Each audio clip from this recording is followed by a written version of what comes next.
Hollywood's been shaken up by AI, by labor strife. Do you think that it has anything to do with the recent changes in the industry? It's a great point. I mean, I think like every merger is important, but why is this one? It just feels very different. We're going to lose a studio.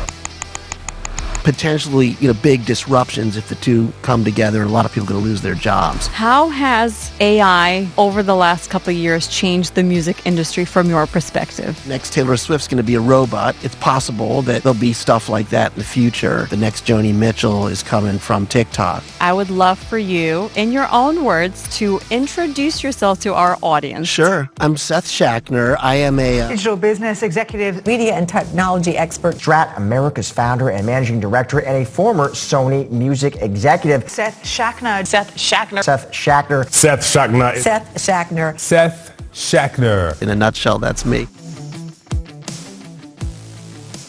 Welcome to the Money Signal podcast, Seth. Great to be here. It's so what nice. A pleasure. So nice to see you finally in person. Yeah. So we've been seeing each other on TV quite a bit. Yeah. And the first time I actually saw you was on one of the big TV networks, and you were talking about one of those big mergers in the entertainment industry. And I thought that's so interesting, a very interesting insights that you brought on. So I'm very glad that we connected. Thank you. That I have you as a guest on this podcast. It's always cooler and better to actually meet and connect in real life. Although I think, we met, I guess, virtually through all this electronic posting and stuff like that. And, the algorithms worked. It was really great. So I'm glad to be here. There was a few very hot topics that I'd love to talk about, but you and I talked about some of these mergers. There's two of them I'd love to cover. And then the other topic that we talked about was actually AI and the music industry. Sure. So before we actually jump into our conversation, I would love for you, in your own words, to introduce yourself to our audience. Sure. I'm Seth Schachner. I am a, pretty experienced media and entertainment and technology executive. I've worked, I think, for many different American entertainment companies. I think every one of them except for Disney, if I charted it all up, mostly in the area of digital business, so helping digital businesses grow with partnerships, content partnerships, audience building partnerships. And I've had experience both, in our country, in the U.S., and a lot of international experience. I spent a bunch of years actually in Latin America with Sony Music and helping build their business there. But I think I'm known for an 11-year run with Sony Music, leading digital, probably during the worst decade you could choose to do that, basically, for a couple of label groups, one called Jive Records here in New York and in Latin America. But I've worked really broadly. I was at a place called AOL. I think it was their very first music executive, and a lot of other places like Microsoft and Liberty. And I'm principally an advisor and investor these days. I run something called Strat Americas. And, I help media and tech companies with partnership. It's a classic, consulting model, and have been based in LA for the last 7 or 8 years. And I don't know, maybe because it's Tinseltown, I get a lot of chances to go on the media and talks. I've been doing a lot of television and radio, and just recently launched a podcast. So in a nutshell, that's me. Congratulations on the launch of the podcast. I've actually seen you on some of these big televisions, from CNN to Fox to Schwab. Almost Schwab, every time that I turn on the TV, especially these weeks with the big announcements around these mergers for some of the companies. So on this podcast, I love to bring in consumer data or interesting statistics from the world around us, and obviously the topic of interest or choice. So why don't we start off and talk about something very interesting, which is currently in the next few weeks. So April 23rd is the shareholder vote, basically, for Warner Brothers. That's actually a really big topic, and that's right up your alley. We're hearing, obviously, if it's going to happen. We're hearing some counter thoughts, saying that it may actually not happen. For someone who's not in this industry, like me, I read the news and I'm getting confused. What's your take on, is this going to happen? And why is it a big deal? Obviously, we understand that this merger, like every merger, is important, but why is this one? It just feels very different. Yeah. Well, the shareholder vote, it's interesting to hear you talk about that, because I think sometimes the press and the public debate doesn't focus on that. So it is probably likely to happen from a shareholder voting perspective. Yes. There is a ton of pretty serious and substantive, regulatory considerations around it. Some not so political, some political. And there's a ton of extremely serious financial and most importantly, debt considerations around that thing. If it gets put, it's going to be $80 billion in debt or $79 billion, which is crazy. So it's not clear, if enough, I think, interests start listening to those points, it might not happen, actually. Why is it important? I think it's a great, second part of the question. Hollywood's been shaken up by so many things, by AI, by labor strife, by streaming services, by its business model being disrupted massively, including things like theaters. And so our studio system, I'm based in LA, so I can use that collective term, needs to be reshaped and restructured so that future generations appreciate it and want to, whether it's go to theaters or watch the content or consume it in some way. And there's a big question now, just given how important and big Netflix is and all of its brethren and competitors, how you do that. And I think what is really critical here is whether or not the market or the regulators think that it's okay to lose a massive legacy studio in the process of allowing some type of reinvention. We're going to lose a studio. A lot of people, creative community, staff, pictures, the whole bit, no matter what, David Ellison says, all the yucky stuff, because this is, what do they call it? A Noah's Ark problem. You get two things, Paramount, two staffs, everything from 2 travel departments to 2 production departments to big enterprises like HBO, which, I don't know if anyone would want to mess around with their programming. They're so good. CNN being combined with CBS. Sports, there's, so it's a big thing that has a lot of potentially, big disruptions if the two come together, and a lot of people are going to lose their jobs. And it's important. I think people are very scared and concerned about the bloodletting and the job losses that would happen if those two combine. Mm-hmm. The concerns were actually less with the other one, Netflix, that dropped out over, the pricing of it, because they're different enterprises, and a lot of us, me included, we're finally, scratching our head and going, maybe the Netflix thing was a better idea because it was a different beast and it would be something that would transform a film studio.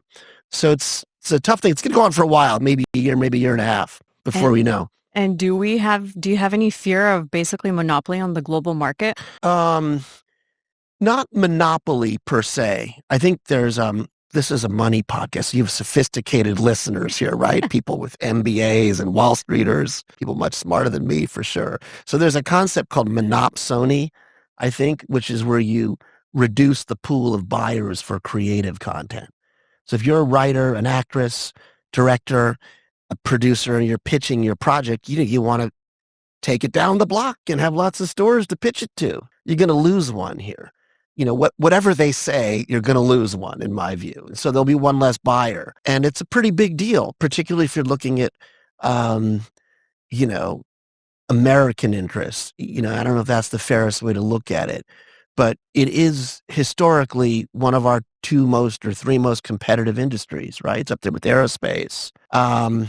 So I think it's a real consideration, basically, a serious one if we're going to lose Warner Brothers. There's a ton of other stuff, the debt, if you want me to go into all that stuff. I mean, there's a lot of business specific ramifications if those two things get combined that I don't think are terribly positive personally. And do you think that any of this, and again, this merger, which I am looking forward to hearing basically what happens with it.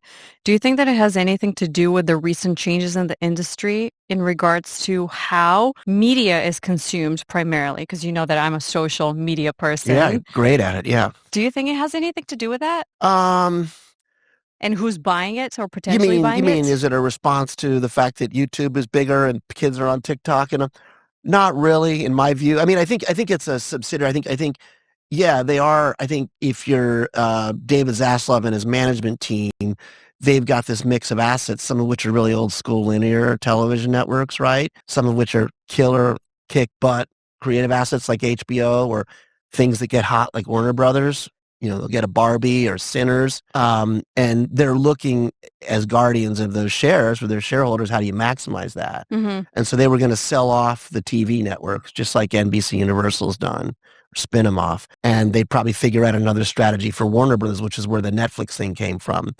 And so that's happening in part because of what you're describing. Yeah, but I don't view either of the two principals as being social media mavens or experts. I'm not criticizing them. They're just from different kind of generations, Yeah. But it's a good question. I think it would be hard with any of the parties, even with Netflix, to say this is this is being driven by social media. It's a fascinating point that no one's ever brought up to me in the debate, but that's one of the underlying themes for sure. Yeah. One of the things I've noticed, obviously through conversations with established leaders in various spaces and industries, is actually that media is now consumed in a very different manner than it used to be. If you think about the traditional broadcast TV and even your non-traditional, your local linear and others, people are mostly absorbing it and consuming it via their cell phones and primarily on social media. So the way that news travels these days, your traditional news, is shifted or has already shifted towards social media. This is why obviously we have these big companies that have come into the space and taken out all of our attention and the viewers' attention. But I was very curious to basically ask you the question around, consumption, and if you think that this whole merger is even anything close to. I think so. Firstly, it's a fascinating question. Yes, I can. Let me talk to the social media and the phone thing in a second. I think they're looking at how do you make things stronger for the future, and so I mean, clearly it's let's combine forces. I've seen this. I came from the music industry, so I went through about a half decade of where the leading recorded music giants said let's consolidate to make our case stronger, and so I think that probably is part of more of the thinking than it is let's be a social media giant. I mean, I think if you're looking at Paramount buying Warner, you're looking at the number of releases you're going to fund. What does your production slate look like? Is it bigger or smaller than before? Do you use the typical releasing models, go into theaters first, which they've pledged to do?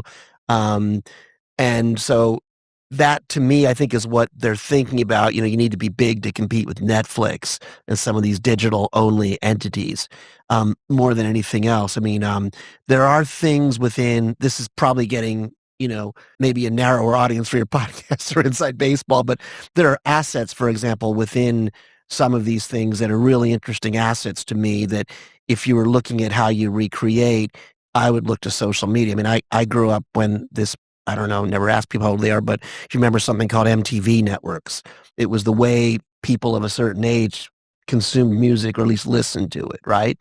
It's gone now. It's still around, but it's essentially gone. It was a big deal in its day, like radio was. And so imagine if you're sitting at Paramount, they still exist, by the way. Mm-hmm. So that's an interesting thing to look at. And if you were to recreate that, say for future generations, you probably look to what you're describing. Let's make it a social entity. You're not going to say, let's make it linear cable network and show promotional videos anymore. That's what I would think. So if I ever bump into David Ellison, I almost did recently in LA, I'm going to buttonhole him and say, I've got an idea for you. So, there you go. Anyway, but it's definitely part of it. And the real thing is maybe jumping out a little bit more is YouTube, I think, is really the one that's changed everything. And maybe some of your questions I would pose to them, because I think they're the ones that are actually in the driver's seat if they wanted to say, I don't know if it's buy a film studio, but pull their boat right up next to it and act a lot more like it. And you actually touched on one of the other points and topics I wanted to cover, which is AI and digital in the music industry. So you've been in the space for quite a bit. You know the music industry like no one else does. You have been surrounded by stars. You've built stars. You've seen them explode, and then you've seen them disappear. I've seen a lot disappear too, by the way. A lot more than explode. Anyway, go ahead. How has AI over the last couple of years changed the music industry from your perspective? So it gets a ton of publicity. Everyone 3 years ago, everyone was asking about NFTs, and Web3 and how that would explode the industry. I'm a kind of a hybrid digital and traditionalist when it comes to music. I spent a good part of my career in it. And it's always important, by the way, to understand the basics of how an industry works, its ecosystem, its architecture, music. I tell this to students who I teach. Understand how rights work and how they get exploited, how contracts work. A lot of this stuff hasn't actually changed all that much. So I'm not of the view that anything is going to completely explode like the industry structure, whether it's AI or Web3 or blockchain or whatever. There's a lot of other stuff I come back on, the mini disc or DAT, whatever it might be. AI has been a part of the music ecosystem for some time. Like, it helps things. It helps user experiences. If you're like a radio company, you can use AI to tailor better, like playlists for people and make your playlist more attractive to advertisers. You can use it to help the user experience so that you don't hear pops or pauses between songs. You can certainly use it in recording processes. Like, people don't realize old records can be repurposed a bit. Like, one of the last Beatles records they did, Revolver, if you're a Beatle head, they did all sorts of extra tracks on Revolver. And Giles Martin, who is George Martin's son, took the record and totally, used AI all over it so that you can hear Harrison's guitar here and Ringo's bass here and just use it to improve the user experience. So, like, that part of AI, and by the way, there's a lot of that in Hollywood too. It doesn't get credited. Yeah. Is non-disruptive, good stuff that helps the ecosystem, that probably has legitimate business models too. So if you're selling it, you could probably do a software as a subscription model to people. Very legitimate stuff. No one's going to write about it in the New York Times, but and so I see a lot of it that way. And I see it as good because, like, I have a new podcast. I just interviewed an artist that they didn't use AI, but they lost a band member. Someone died of COVID, and they were fishing around their recording studio and pulled out old tapes that they hadn't basically, done anything with. They just released a new record. In fact, they just did it using like human technology. But like, I want to say John Lennon's family and Paul McCartney found an old tape a few years ago sitting in Lennon's apartment here in New York, and they re-released it. They released it something on Now and Then using AI. So that's cool stuff, right? I mean, it's not going to disrupt anything. The new stuff that you're asking about, these creation platforms, things like Suno, Udio, intermediaries, I'll mention something called Clay, I think are all things that are trying to bring a new type of music to the market that's out there, that's robotically created, whether it's in conjunction with an artist or not. And I think the data has been under indexing compared to all the publicity around it. Meaning, in terms of what? I mean, you go on Spotify. Do you want to listen to The Weeknd, or do you want to listen to Seth and Tsvetta's mashup of The Weeknd? You probably want to listen to the real track. And some of the new stuff that's created are novelties to me. And so the labels, all three of the big ones, are very much in the process of getting arms around this. Some through legitimate partnerships, some with lawsuits, and I think it will be part of the landscape going forward. I'm not going to sit here and tell you the next Taylor Swift's going to be a robot. It's possible that there'll be stuff like that in the future. I just see it as kind of maybe less dramatic than it's been made out. I think if you're a lawyer in the space or a policy person or a strategist, there's tons of meat in terms of, the emerging copyright law around it, which is mostly unclear, I think. And I think the Europeans have been maybe more aggressive than our regulators have been on it. But I think ultimately, if there's like an AI music business, it'll be part of what's called like a streaming 2.0 strategy. So I'm going to drag it down for all the consumers out there. If you pay $20 for Spotify, maybe there'll be a tier where you pay an extra $5. You get all this AI stuff. You get the fan clubs. You may get specific access to stuff that artists have created, and you'll pay a little bit more, and it will help expand the pie for the rights holders. And that's how I see it playing out. And there's a lot of good players in the space that are trying to do this. That's a very interesting point. What I've actually seen on the consumer end is that consumers are using AI more and more because they're trying to have obviously more content, personal content, for example, for social media, where they're looking for copyright for cheap ways to adapt specific likes, like a song or a character that they love from the entertainment industry, and they adapt it using AI. How does that affect the whole industry? Have you seen it play in real life with projects? It's a great point. I mean, I think what I've seen broadly is when, say, I'll give you like my TV stuff or the new podcast I have called Breaking Down the Biz. Like when we have short video clips that we post and we let people do stuff with it, whatever it is, gets wildly more used than the full-on us talking for a half an hour. And I think there's a strong appetite for, I think rights holders in music, for example, have recognized that with Meta and Instagram and TikTok and making their libraries and catalogs available to them for specific purposes. So I think that's very reasonable, what you're describing. But I think in the scheme of things, in other words, if you're Warner Music Group and you want to allow, say, a Madonna track to be used in social media for a very specific purpose, you're going to license it that way. The underlying, they're going to still figure out that what we created is trackable to Madonna's creation, and they will get paid on it. I think that's typically how it works. There are entities out there. I mentioned this company, Clay. There's a few others that are trying to figure out the underlying rights behind this. You think back to hip-hop music, by the way, which has got lots of samples in it. The way DJs work, by the way, which does all this stuff. All these things, eventually, there were technologies, if you really want to get into the inside baseball, audio fingerprinting, watermarks, stuff that can track the data that goes back to the rights holders, the performer and the songwriter, which are usually the two principal trees of rights in music, that those aren't going to change. And so whether a robot can get created with that or not, I think is a really good question. But in other words, this stuff will be tracked and will be licensed for specific uses, and the owners will get paid on it, basically. And I'm going to be old school here. Like, that's the way it should work. Because what you don't want to have happen is, I dealt with this entity called Napster back in the day when I was at Jive Records, head of digital. I took calls from their executives saying, please save our soul. Don't kill us. Try and find a way to repurpose what we're doing to make it legitimate. And I went to my bosses at Jive. They told me to get the hell out of the room. Our lawyers are handling that in D.C., and you're not to talk to those people or touch them. You're your partners to deal with. And, that's kind of a radical strategy. But I don't believe you should break first and ask permission later. You got to go in and ask for permission.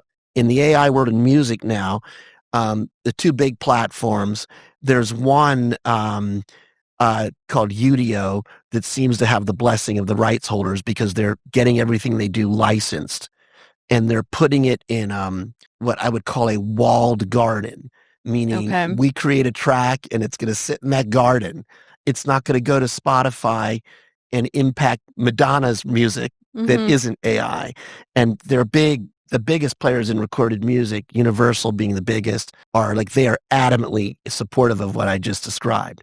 There's another party in the market, they're called Suno, that wants the creations to be made freely available to all.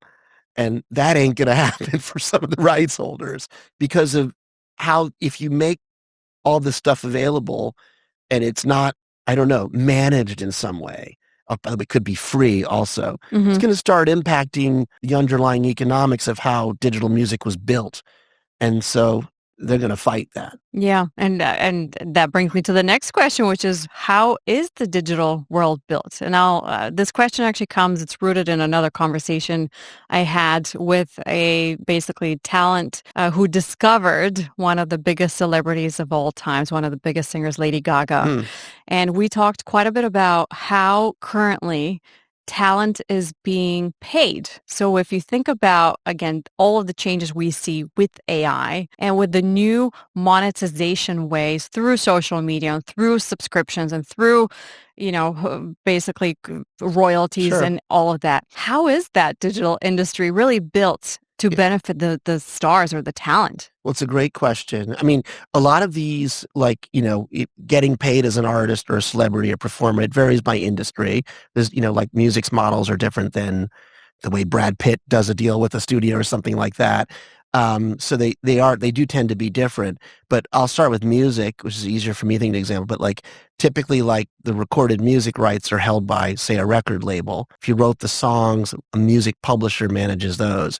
And so all the other stuff is typically you as the artist. And I'm speaking in general terms here, case by case, but what you make from, say you do a celebrity endorsement or you sell a t-shirt, or you do a live concert performance, or you charge money for a fan club.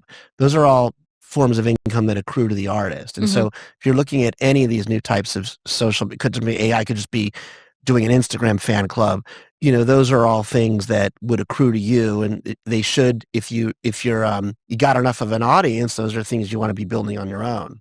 So not every artist can do that. I mean, you mentioned, a Lady Gaga, a Taylor Swift, that's fantastic, but they're not actually great comparisons to most of the, they're 99% of artists need income on all these fronts, including from the music piece of it I just described. I mean, you need a good social strategy. You need a good manager to start making those monies. I think in terms of these other industries, very different stuff, but there's been some very interesting new developments with AI. I'll mention a company called 11 Labs that is doing just amazing stuff, in my view, with the voice, actually. Right. So you can get Babe Ruth's voice from a marketplace, and Babe Ruth's estate Johnny Weissmuller's estate is cool with that, and they're going to make it available. And I think that's an interesting thing. The celebrity and talent stuff, I think, to me, the artist, the talent needs to consent to what they're doing, and they need to figure out, whether it's with their talent agents or their management companies, how to sell and capitalize on that. At that, if it's personal, so if it's, whatever, Kate Hudson or Brad Pitt, they can do that on their own through their agents. But I think the film studios themselves, we started talking about film studios, that's another interesting thing where they got to look at some of the same things that the record labels are, how we license our properties to this. That's what this whole Disney OpenAI thing was about. And you can see for the moment, it's off right now. Yeah. And does that also relate to how the new talent, so not the Lady Gagas and the Taylor Swifts of the world, is that relevant to how new talent would come out with their talent to the world and get discovered? Is AI, does it have any shape or form? I mean, I don't know if it's AI specifically. I think the real thing, at least I've certainly seen this music, and I think it's very applicable to other, stars as well, is, social media stating the obvious, has become just an enormous way to break through on a lot of fronts. A lot of artists now, they look to TikTok to break, and they have all kind of advanced TikTok or Instagram launch strategies and audience building strategies. And they don't look to their record label, sorry for my friends in the labels anymore, as much as they do having these social strategies. And some of that is creating their own content, organic, some of it's buying stuff. And I'm not necessarily going to tell you that the next Joni Mitchell is coming from TikTok, but it probably will. Actually, I don't know, there's been a questionable record of longevity and how you build careers. And I know more people who tell you it's not going to happen through the social media than it is through traditional artist building strategies. But I think that's where a lot of the launch, aspirations go these days. And I manage actually several artists. Not only because I love music, because I like helping on the business front. And it's so hard these days. You can be the next Miles Davis or the next Lennon McCartney. And when you're talking to, say, labels or partners, they want to know what your streaming numbers are like. How big is your TikTok? What's the size of your YouTube? And, some artists aren't at all inclined socially. They don't Right. They don't want anything to do with it. Because frankly. they're artists. They shouldn't be social media influencers in order to become an artist. That was another point that I wanted to bring up with, again, social media and being discovered or getting discovered. Where's that in between virality and looking for virality and posting content for the purpose of wanting to get out there versus, on the other hand, talent. So again, like you could be the best, you could be the next McCartney. Yeah. But you don't know how to be an influencer. Where's that in between? I mean, I think you got to have some talent in the space or someone helping you in the space or some kind of credible strategy around it these days. Is that what Strat Americas helps with? I do a little bit of that. I'm more of a business developer, enterprise type person, but I do work with social media marketing companies for sure. But I don't know. That's probably the toughest challenge. You're putting your finger on it for talent that want to break through. I mean, I think there's a lot of cool ways now you could do television shows. I mean, we talked about Broadway before we started the podcast here. There's a lot of opportunities in that space where music's a part of it. All these reality shows. I mean, there's crazy stuff. I know people who are glued to Bravo shows, and I don't think it's a crazy idea to think that people can build music in and around these things. I've seen a lot of examples in Latin America of young stars breaking out first through Instagram with no music. They may be physically very appealing or attractive, and they figure out ways to leverage that for solid music business engagements, and then they get contracts around it, and then they build. So I think it's a combination of a lot of these things. I mean, what's clear now is, we talked about Lady Gaga, Madonna. There's such a mix of stuff now. So it's not going to be an MTV video for sure, and it's not likely to be a radio single either. The artists I manage, and they're so great, they're so hardworking, they churn out music a lot, and they get so excited when they bring out a new single. And they can self-distribute these days. In fact, a lot of artists now. How do you do that? There's a ton of, we call it in the biz DSPs, but platforms that'll get you up onto things like Spotify. I'm a fan of one called Vidya, but Symphonic, TuneCore, DistroKid, Mondo Kid, whatever. There's a million of these. And you and I could make a record. It'll be up on Spotify in 30 minutes if we want. But how do you build an audience around it? It's going to go into the ether with millions of tracks, including all this AI stuff you talked about. And you need to find a way to get it out, the media, and get people to pay attention to it. And you got to be very digitally savvy. It's hard. I read a statistic that the marketing cost for entertainment, for music artists specifically, accounts for almost half of basically the revenue. So once they create an artist, this was part of my conversation with our other guest a few weeks ago, basically half of the money that is budgeted for the star, for the talent, half of it gets slashed and goes into marketing cost. And the majority of that cost goes into digital and back to social. Is that accurate? Have you seen it from your experience? Yeah, I've seen a lot of artist scenarios. Small, medium, large, extra large, superstar, as well as old and new. I mean, the mix has changed a lot just because the principal channels for promoting and releasing music and, changed. Obviously, a Spotify and a YouTube Music and Apple Music and Amazon are really the huge ways to listen to things and consume it. But some of these social media networks, Instagram and TikTok, are probably the principal ones to break an artist. So, I mean, it varies case by case, but that would not seem inaccurate to me. I think the real thing I've seen, like at least at the major label level, is that, and I say this respectfully, I came out of Sony's system and I still love them. I got a lot of friends at Universal, but the role has changed. So they have to look to some of these things you're mentioning more than they do Epic Records or Interscope to break the record. Of course, they're principally there, and if you're going to sign your rights exclusively to them, you're going to want to hear what they do. But yeah, I think the budgets are definitely going to be tilted more towards digital. It's funny because radio promotion has always been considered a big part of the music industry. Radio still has big audiences. It's not sexy to talk about, but people still drive cars and listen to radio. It still has a huge, huge listening share and market share. And so there are still radio promotion budgets that are out there. And Video, by the way, is still important.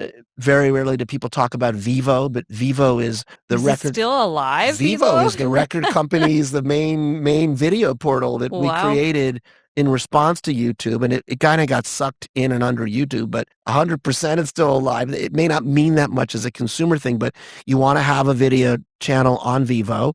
You want to have your videos up there, and they're still part of the mix for sure. So, you want to tour, obviously. You want to get, whether it's AXS or Live Nation or some independent promoter to help you. You need a booker to do that. All these things are, particularly the touring stuff, it's very hard to do because they'll look at you and go, well, artist A, B, and C, this is a really cool single, but what's the size of your social media? How many butts can you get in seats in my bar? And here's the minimum. So it's a very different landscape now, to break through.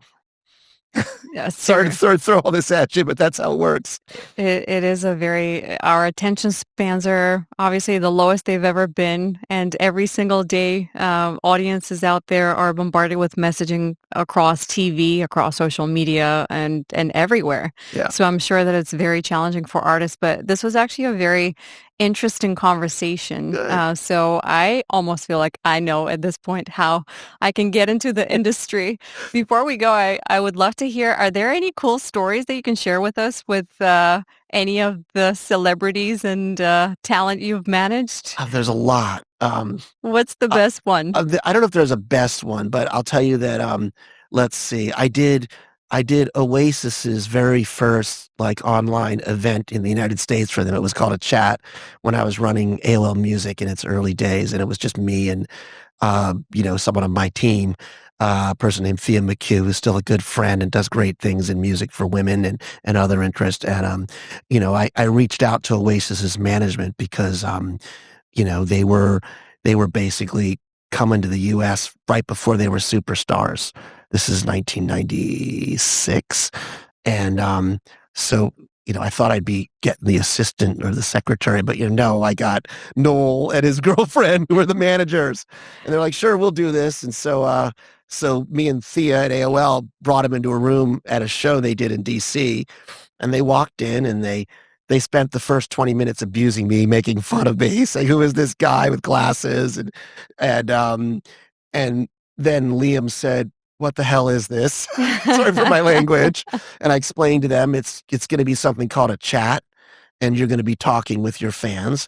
And so we put the computer on the floor, cinder block room behind this stage in a place called the Patriot Center in D.C. And Liam sat down and started going through it all in about 2 minutes, and he was like, in language I could barely understand because they were talking to me British, in Liverpool, but it was some kind of, they were purposely, messing with me. This is great. I could do this all day. And we had thousands of Brits joining. And I walked them out after we did the chat onto the terrace backstage. And there were hundreds of people waiting outside the arena. And I was with Liam and Noel and this guy who was an actor on an MTV show at the time called The Real World, a guy named Duncan Kennedy. And I'm not kidding you, every one of those kids erupted when they saw this guy, Duncan. I mean, erupted. And it was like they didn't recognize Noel and Liam. Of course, the British kids don't even know who that is. Oh, yeah, these are American kids. And it was like, I was like, oh, my God, this MTV thing is really important. So that's what happened. Then they asked me to go backstage and then hang out with them back at their hotel room. But I had a meeting the next morning, so I couldn't go like an idiot. So I missed it. So that's my Oasis story. I don't know if it's the best one, but it's true. It is an awesome story. And again, it actually shows me that you were a pioneer back in the day, thinking ahead and planning for the digital era. And I have a lot of good ones. There's ones with Mick Jagger and Bowie, and there's a really good one with Lou Reed, but maybe next time as well. Okay. Oh, this is such a teaser. Well, thank you so much for coming. It's been such a pleasure having you on. Coming on. And I'm sure you will be back soon. So please let us know next time you're back to New York City. Thanks so much. I really appreciate it. I hope maybe you can check out my podcast too called Breaking Down the Biz. One of these days, maybe we'll have you on it as well if you want to come out to LA. Absolutely. Breaking Down the Biz and the Money Signal. We'll definitely collaborate. Thanks so much. Thank you. It's been such a pleasure. Thank you guys so much for joining us for another episode of the Money Signal podcast, From Main Street to Wall Street, where we talk with entrepreneurs, leaders, and C-suite about everything you must know around Main Street and Wall Street and how they interact. Have a lovely rest of the day.